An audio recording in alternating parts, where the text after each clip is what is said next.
relationship that is there so long as it is useful, and the day it's not useful, you eliminate it. But Deng Xiaoping wanted to continue that because he accepted that in this market economy, in the global economy, you need a good relationship with the West. Now, Deng Xiaoping had suffered very badly during the Cultural Revolution.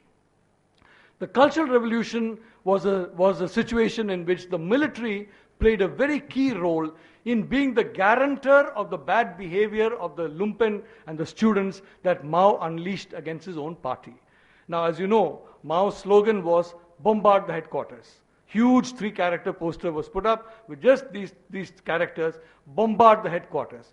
Anybody in authority, of course, excepting Chairman Mao and Defense Minister Lin Biao because he ran the army, attack everybody else. President Liu Shaoqi, standing committee members, central committee members, they were humiliated, they were insulted, some of them were killed. That was the thing. But you had, in that situation, you had that kind of situation. Deng Xiaoping, therefore, definitely had a very wary eye on the PLA, on the People's Liberation Army.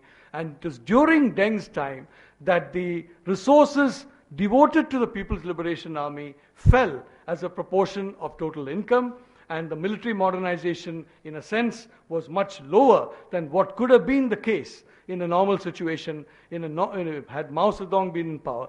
Deng definitely wanted to keep a weaker army, and he stressed diplomacy. He told the Chinese Politburo, the Standing Committee, let us use diplomacy, let's act like a big cuddly panda. I mean,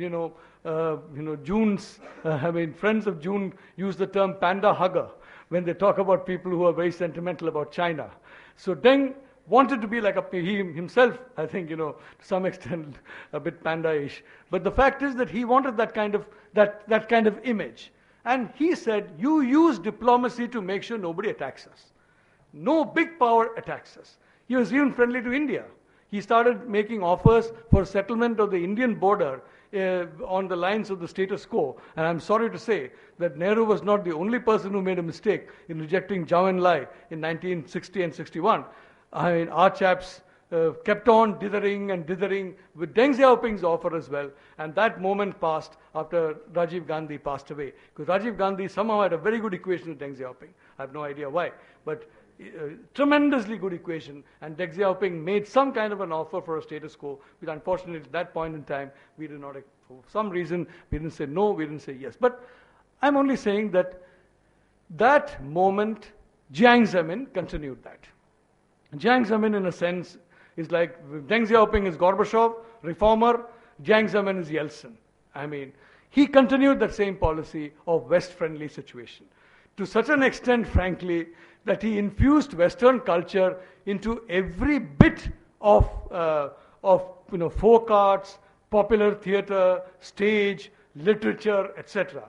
It used to be a very painful experience to visit China during Jiang Zemin's time, because you used to watch Chinese opera, and it's part Broadway and part I don't know what, I mean, the other part is something I can't describe. The Broadway parts at least were fun to watch, but the other things we don't know.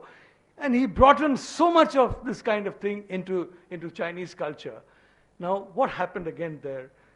In the case of China, it's not that the Western world tried to be negative to China. It's not like what happened with Russia, where the Western world, in fact, the Western world has been amazingly responsible for the growth of China. If there is any country that today should take the full credit for the emergence of China as a superpower, it is Bill Green's country. I'd like to say, Bill, that this is one time in which I'd be happy to give, and say that it's not us, it's you. I mean, it's hugely responsible for developing the Chinese economy, Chinese technology. Even today, for example, it's much more easy for a PLA-controlled company to get high-tech than it is for an Indian company. An Indian company, since the Clinton time, has been under severe technology restriction. 98. Those have not really been lifted. They were lifted under George Bush. President Obama has brought them back. So frankly, we are back where we were under the Clinton time. But in the case of the Chinese, I don't know why they go ahead and steal so much technology and why they do so much of espionage, because 99% of technology they can take legally. They seem to have a bug about doing things legally. So, for whatever the reason, I don't know why they do it, because there's no need for that. All your laws favor them. You know, amazingly and in a way which is not very comprehensible to some of us, the United States, the Western world, have been an amazing source of China's economic development. So Jiang Zemin had a good thing going. He pointed to that, I'm sure. And lo and behold, after Jiang Zemin, Deng Xiaoping had selected a gentleman called Hu Jintao. Now, we don't know what was in Deng Xiaoping's mind when he selected Hu Jintao. We don't know what was in Mahatma Gandhi's mind when he selected Jawaharlal Nehru. I'd like to tell you that Jawaharlal Nehru had the support of only 2 members of the Congress party, himself and Mahatma Gandhi, and everybody else was opposed to him. Every other Congress leader wanted Vallabhbhai Patel to come as the Prime Minister, but these 2 leaders said no, and they formed a majority of some 40 people, and they got him, democratically elected, you know. And that is one of the highlights of Indian democracy. As you go deeper into Indian democracy, you'll find many such interesting highlights. But Deng Xiaoping chose Hu Jintao. Now, Jiang Zemin did not like Mr. Hu Jintao because Jiang Zemin, I think, understood that Mr. Hu Jintao did not like the West. Mr. Hu Jintao, I believe, the one foreign country that he has gone to is Russia, if I'm not mistaken. Before he took over as president, he has visited Russia, not once, but I think more than once he has visited. And otherwise, he didn't really feel the need. I mean, you know, you have people in Texas, you have people in Louisiana, you have people not in Miami probably, but in some parts of the U.S. who I think are perfectly happy in visiting a foreign country. They go to New York, they go to California, and they see enough of foreigners and they go, well, the Texans, I think they go to California to see foreigners. But the reality is that Hu Jintao has been in that mold. And he is very clear. Russia is the old Stalinist Russia. That is, you have the West. These are people whom you really cannot trust. They have been colonizing people. They've been exploiting national resources. They've been doing all kinds of terrible things. They are very, very sneaky people. They come up to you and they smile at you and then they stab you in the back. So be very, very careful of them. Now, he had that mindset, and Jiang Zemin tried very, very hard to ensure that he would not come as the General Secretary. But Mr. Hu Jintao had an ace under his sleeve, and that ace was the anti-corruption campaign. Mr. Hu is not a person who, I think, needed to have a Rolls-Royce car or a BMW or something like that to have a sense of self-worth.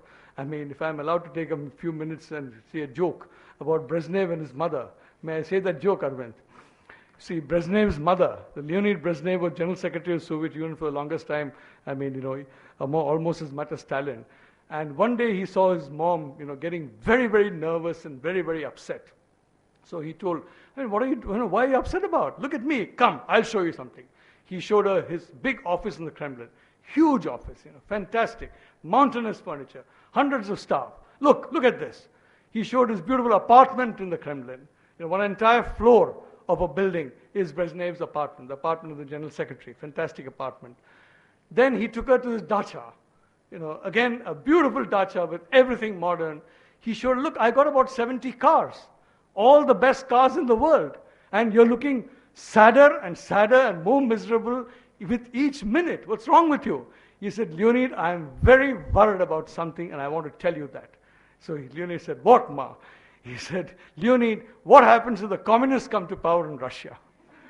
You know, what's going to happen to your dachas? What's going to happen to your cars? What's going to happen to your apartment? If, God forbid, the communism comes to Russia, we're in deep trouble, son. So you better be careful. But the reality is, you know, Hu Jintao's mom had never such problem. He didn't have. Jiang Zemin liked these things. Hu Jintao did not. So the fact is, he used the anti-corruption campaign systematically to eliminate Jiang Zemin's people from all except the 4 or 5 provinces that Jiang Zemin was interested in. The provinces that made money. I mean, you had, you know, Guangzhou, you have the city of Shanghai, you have 2 or 3, of course, Beijing. About 4 or 5 provinces, mostly in the coast of China. You have Xiamen, a few centers like that where he was very, very interested in. That he left alone. all the party committees in the rest of China, Jiang Zemin's people were all like Jiang Zemin. They also liked expensive gifts. They liked fancy cars, and they had miserable salaries. So they used to make their money through all kinds of good investments. And Mr. Hu Jintao set the anti-corruption machinery to work and got, during the time when Jiang Zemin was president and general secretary, he used that machinery to eliminate Jiang Zemin's people from around 80% of the leadership structure of China. So, as a result, Jiang Zemin found he had no choice but to get Mr. Hu in. Now, I remember during that time, a lot of scholars, and not June, but a few others, saying that now Hu Jintao is a modern guy, he's pro-Western, he's all that. When some of us used to argue that this chap is about as pro-Western as Joseph Stalin, people would not believe us. But in any case, Hu Jintao is very, very clear. He is a Han nationalist. And being a Han nationalist, he believes in the primacy of Asia. In other words, a good world order is a world order in which Asia is once again the prime continent. We had that during Genghis Khan, but we lost it for some time. But the reality is that except for the last 400 or 460 or so years, Asia has been the lead continent. Even in 1820, India and China put together accounted for about 53% of global output. It was both India and China were the two largest economies in the world. So Asia was very definitely the most significant continent in the world. Not Europe, definitely not. America, of course, at that time was not really developed or whatever. It was not there. So he is a Han nationalist and an Asian nationalist. And his concentration has really been on expanding China in a way which ultimately challenges the West. Expanding Chinese businesses to compete against Western businesses. The Jiang Zemin model of business was you become a factory for Western businesses. You become a platform for Western companies. You add value to that, you get some jobs, and you improve your economy that way. Hu Jintao said, wait a minute, why can't we produce a better car, a better aircraft, better space technology, better high-tech stuff than these guys can? Let's do it. So almost in the time he became General Secretary in 2002, if I remember, almost from that time, 2002, 2003, when he took charge, he started concentrating on R&D and concentrating on building up Chinese companies to challenge Western companies. Today, for example, you've got Huawei as a company, which is today selling equipment which is about 40% cheaper than Ericsson or Motorola or any of that. You've got electrical companies, you've got fabrication companies, you've got a wide range of companies in China that are today able to compete very effectively with the Western world. Now, he was helped in this, in fact, by Zhu Rongji. And Zhu Rongji was a person who was not West-friendly, but who was the prime minister under Jiang Zemin. Again, this is the Chinese system of checks and balance. You have two people of distinctly different ideologies, in tandem working together. And you got here when and who. Now, Zhu Rongji used the 1998-1997 Asian economic crisis to force through a massive reorganization of state-owned enterprises in China. SOEs in China were about as efficient as state-owned enterprises are in India. Now, I'm not going to talk about how efficient they are because Arvind is going to accuse me of a lack of patriotism because we have an international audience here. But the fact is that SOEs in China were every bit as quote-unquote efficient as enterprises in India are today. Zhu Rongji took a coach and six through them. About more than 36 million Chinese lost their jobs as a result of 4 years of Zhu Rongji's reforms beginning 1997 to around 2001 to 2002. 36 million is a huge amount of people. I mean, no US president could survive that. No Indian prime minister can survive that. But in China, you have a different system, they survived that.